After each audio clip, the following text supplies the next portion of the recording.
Hi, my name is Jacob Van Lameren, and I'm the archivist and collections librarian at the Leather Archives and Museum. And I am Missy Rhodes, and I'm the digitization intern working on this collection. Welcome to the archives room at the LANM. Yes, today we are going to be taking you through some of the steps in our process, updating you on where we're at with the collection, and telling you about some of the things we're learning. We will also be taking questions during the live cast. You can send your questions through Twitter using the hashtag Sailor Sid Livecast, or you can tag us at Leather Archives.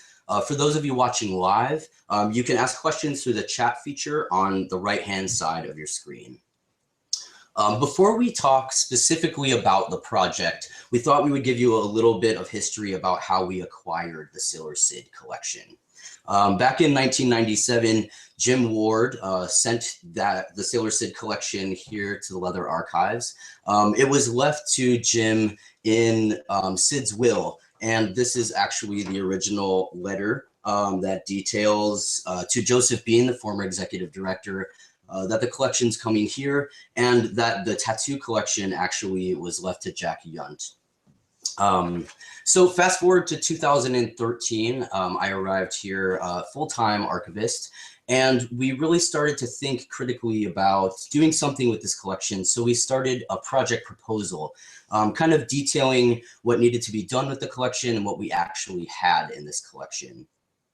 And while we originally thought that we would want a professional museum or library or archival grant to process and think about rehousing and digitizing this collection, we thought that we would actually love to do our first crowdfunding campaign to launch this collections and the work on this collection. So we partnered with the Association of Professional Piercers, which is a professional piercing organization. And we knew that that way we would really be able to share information about this collection with constituents that might not know about the Leather Archives and might not know that we have piercing collections here at our facility. Yeah, and with the APP, with the cooperation of their newly formed body piercing archive, they generously donated a matching grant of $5,000 to help launch this project. And so thanks to the support of the APP and over 100 supporters on our Indiegogo campaign site, we raised $12,286 to process, digitize, rehouse, and provide a digital exhibit of the Sailor Sid Diller piercing collection. And the collection is actually comprised of 10 piercing volumes, which contain over 2,500 photographs, ephemera, newsprint and magazine clippings, as well as letters with piercing innovators and body modification innovators such as Jim Ward and Fakir Musafar. So we wanted to give you a little bit of overview of the history, and now we're really going to talk about our process and our strategies for doing work on this collection. The first thing that we really had to think about was the state of the piercing volumes. Because they are in non-archival quality sleeves, we wanted to try and maintain their original order as much as possible while also thinking strategically about digitization. When we wanted to capture original order and format with these, we realized that because they're bound with twine or rope in usually the upper right-hand side of the piercing volumes, which I'll show you now, we really had to think critically about how to digitize these volumes. And we can't place these on flatbed scanners and close the lid for fear that these sleeves that are really made with polyvinyl chloride or PVC or acetate will crack and bend, will lose the original order of the pages. And in some cases, there are pages that are already loose in these piercing volumes. So we really had to think first about how to digitize these volumes to create surrogates for the online digital exhibit.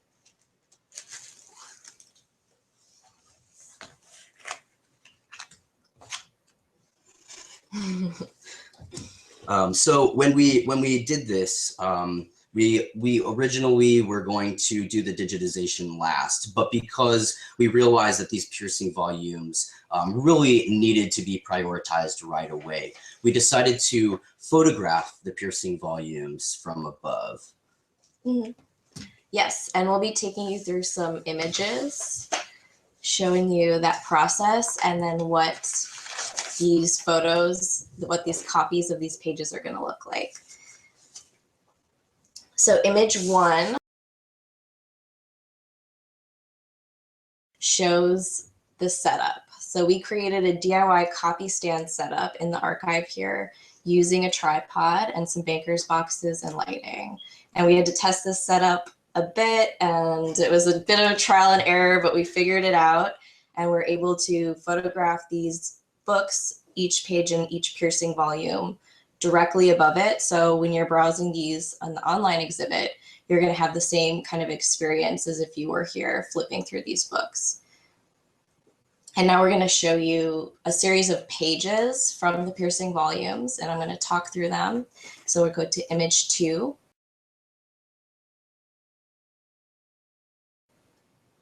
And this is a page from the piercing volume 5 with 2 black and white images of Sid piercing.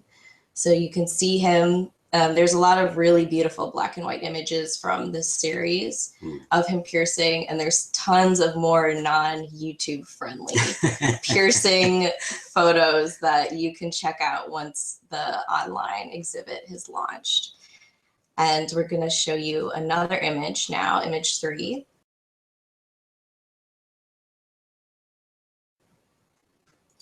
And this is from piercing volume 4. And this is an example of some of the correspondence that is within these piercing volumes. And this was written on a flyer from an event hosted by Bob and Cliff Raven. And the note also gives thanks to Sid for sending out a Thebans newsletter, which we'll talk about a little bit later, which is another collection that's related to this collection in the archives here. And I chose this image because of the correspondence was written on a flyer, but there's lots of correspondence within these books, as well as some of the other correspondence we're going to be talking about. Next, image 4.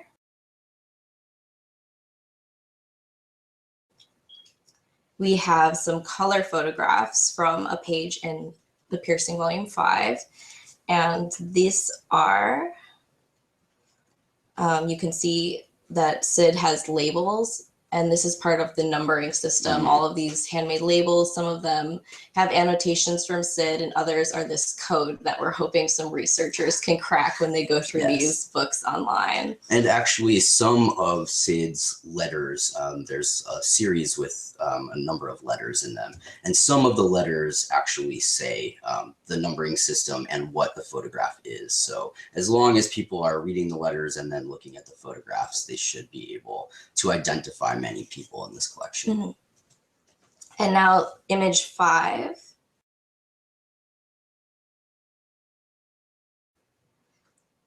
Is another page from piercing volume 5.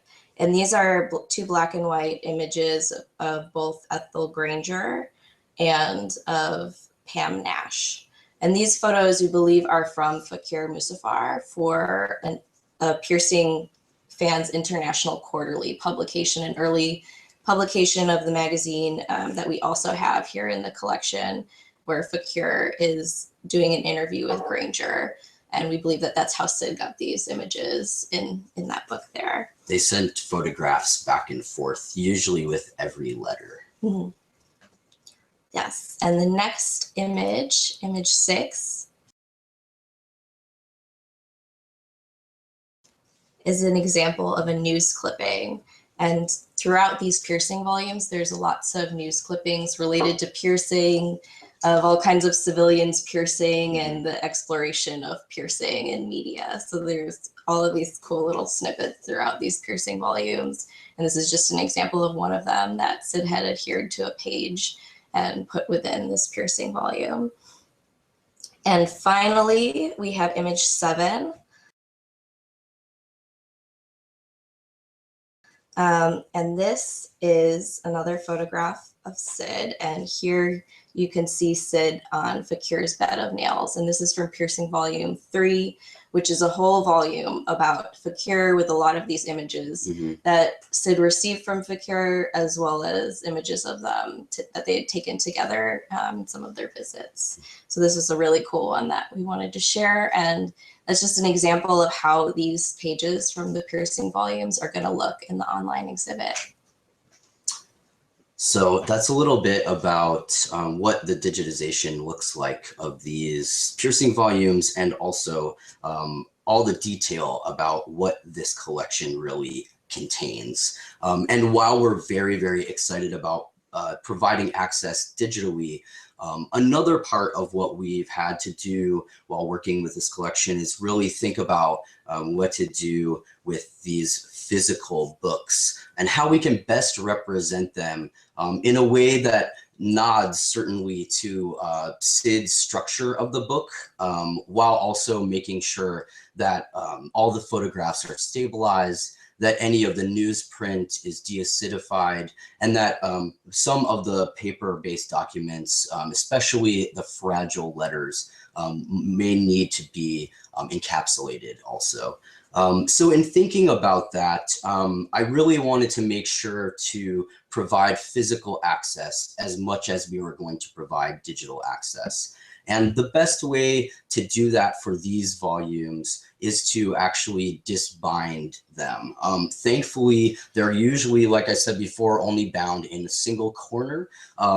And while that's great for disbinding, to keep them bound in that way creates a lot of pressure on a single side of the piercing volume, which can then bend or warp the photographs, and also can really put so much pressure that the pages will begin to fall out.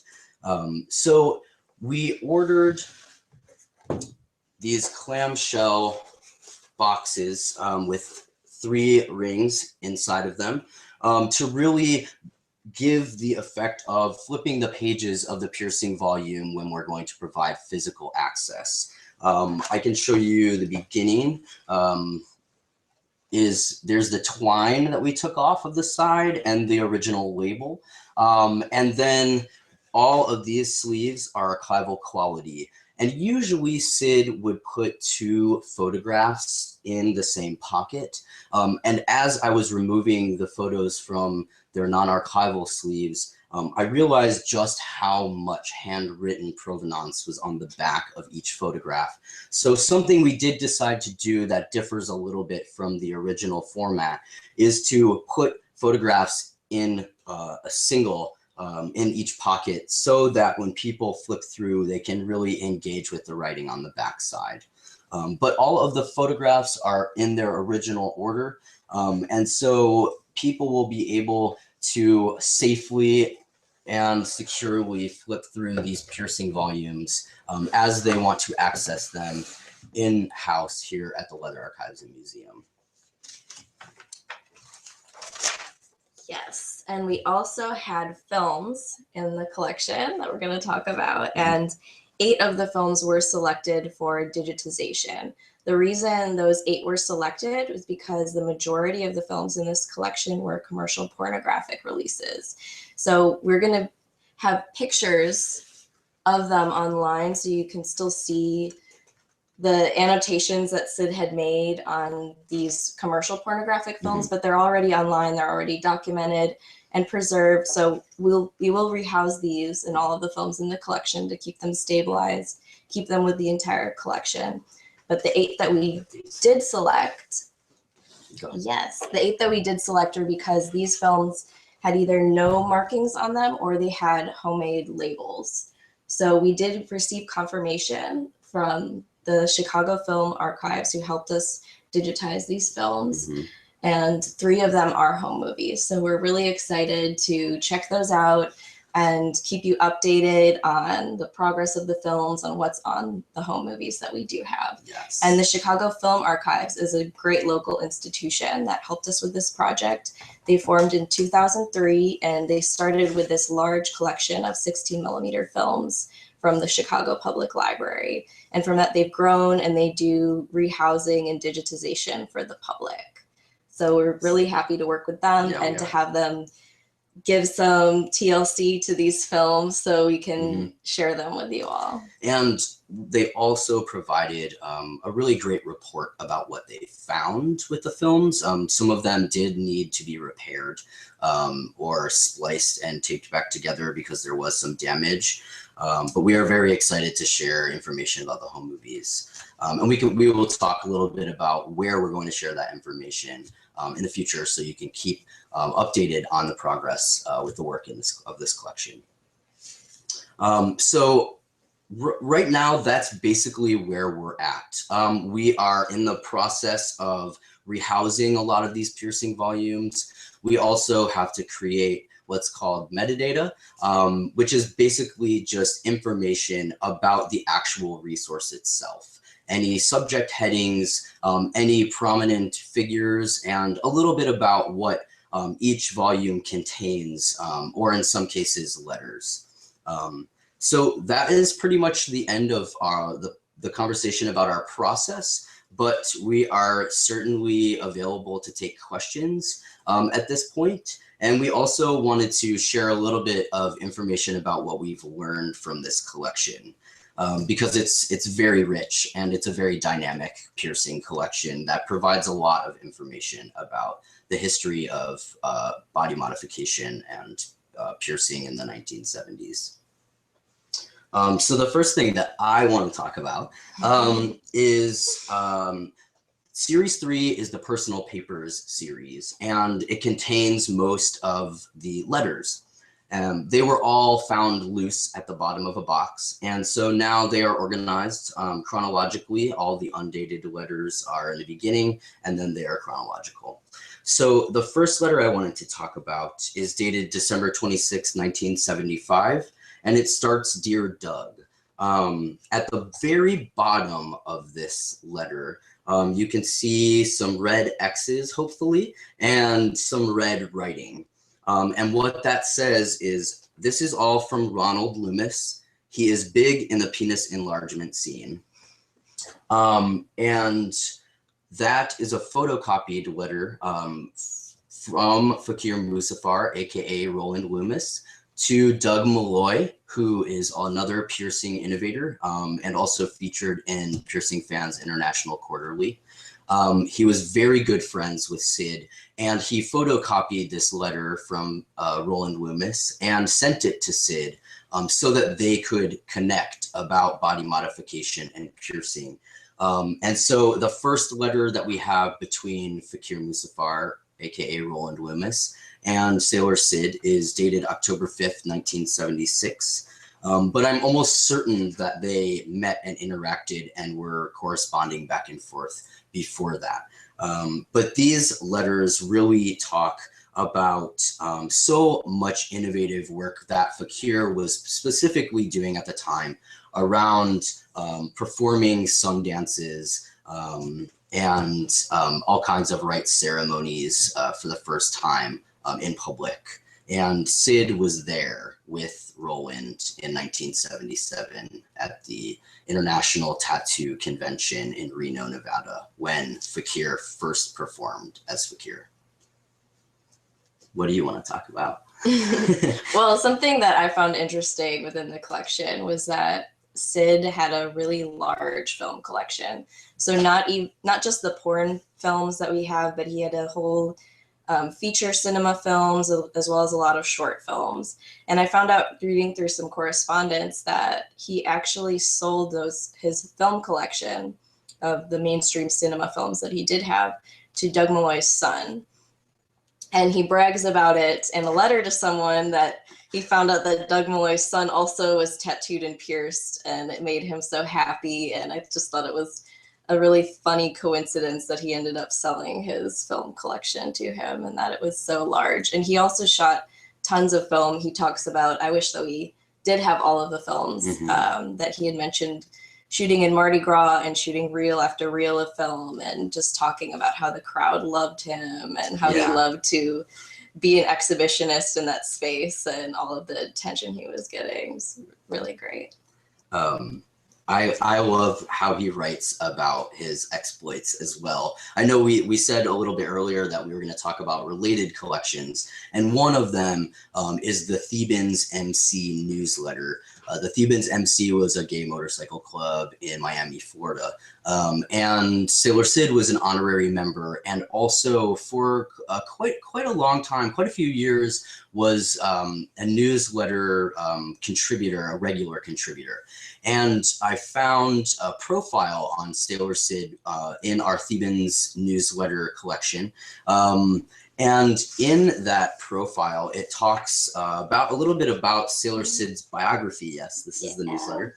And as I was reading through, I found that actually Sailor Sid Diller was born in Chicago. He was born in 1910 and was here in Chicago. He went to the Illinois Technical Institute. And then enlisted in the Coast Guard in World War II and was an electrician's assistant on the Coast Guard. And then he just moved to Florida after the war. But he did come back to Chicago quite often, specifically when Cliff Raven was still tattooing here. And he also writes about going to a Gold Coast anniversary party in the Thebans newsletter, which we also have here at the Leather Archives. Yeah, another PFIQ magazine, there's a write-up from Sid talking about his time in the service, and that's actually where he saw his first piercing.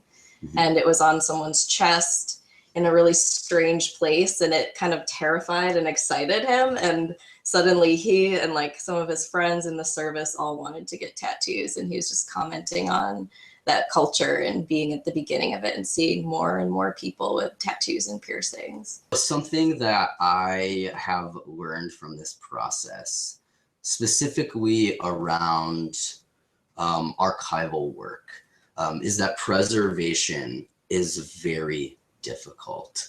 I didn't anticipate when we were working on the plan for the digitization of this collection that the majority of the most time-intensive emotional decision-making I would have to do would be around rehousing the piercing volumes. But as we go along, it does feel as though we are making the best decision for this collection, which I think is part of what fuels our excitement about what we're doing here.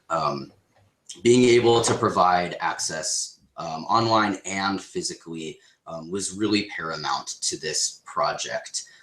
And I think that so far we are really successful in the work that we're doing.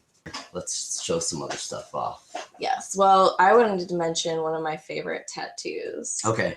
In the collection. So you all, when the collection is live online, maybe you could get in touch with us and let us know what your favorite series is or what your favorite images are, because I found some really crazy tattoos, just like the most random ones too. And maybe it's a generational thing to where the meaning has kind of been lost as to like what these tattoos mean, but I'm really excited for more of like the APP crowd to look at these and look at the kind of body mods and inform us about their meanings too, because there's so many different forms of art, body art, and tattoos in the collection. And there are so many prominent people that are doing work in the collection that I'm sure, again, there are so many recognizable designs or people. One of my favorite tattoos actually is from the volume that we showed off earlier.